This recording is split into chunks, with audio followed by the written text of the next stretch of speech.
25 வயசில் அரசியலுக்கு வரும்போது அவருடைய சொத்து கணக்கு என்ன, இன்றைக்கி அவருடைய சொத்து கணக்கு என்னன்னு காட்ட சொல்லுங்கள்.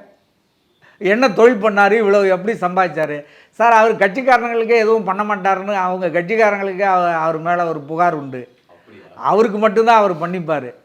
அவரே ஜெயலலிதா அவரை கட்சியை விட்டு தூக்குனதே ஒரு கெட்ட பேரால் தான் தூக்குனாங்க. ஒரு கம்ப்ளைண்ட், அந்த கம்ப்ளைண்ட்டை வெளியில் சொல்ல முடியாது, பாவம் அவர் வயசாகிடுச்சு, அது சொன்னால் நல்லா இருக்காது. அது எல்லோரும் அந்த மாதிரி கம்ப்ளைண்ட்டில் சிக்குவாங்கன்னு வச்சுக்கிங்க. அதில் அவர் தெரியாதனமாக சிக்கிட்டார், மாட்டினார். அதனால தான் அவர் பதவியை விட்டே தூக்குனாங்க. அப்படிப்பட்ட மனிதர் இன்றைக்கி என்ன விஜயை போய் தூக்கி பிடிச்சிருவார்? ஏங்க, விஜய் அவர் சம்பாதிச்ச பணத்தை செலவு பண்ணி இன்றைக்கி கடையை விரிச்சிருக்காரு. இவர் என்ன போய் பண்ணிடுவார்? இவர் பணத்தை செலவு பண்ணிடுவார். அவருக்கு இன்றைக்கி ஒவ்வொருத்தரும் கரூரில் இறந்தவங்க ஒவ்வொருத்தருக்கும் எவ்வளோ கொடுத்தாரு? 20 லட்சம் கொடுத்தாரு. இவர் 2000 ரூபா கூட கொடுக்க மாட்டாருங்க. அவர் தொகுதியில் போய் அவரை பற்றி கேட்டு பாருங்க, சொல்லுவாங்க.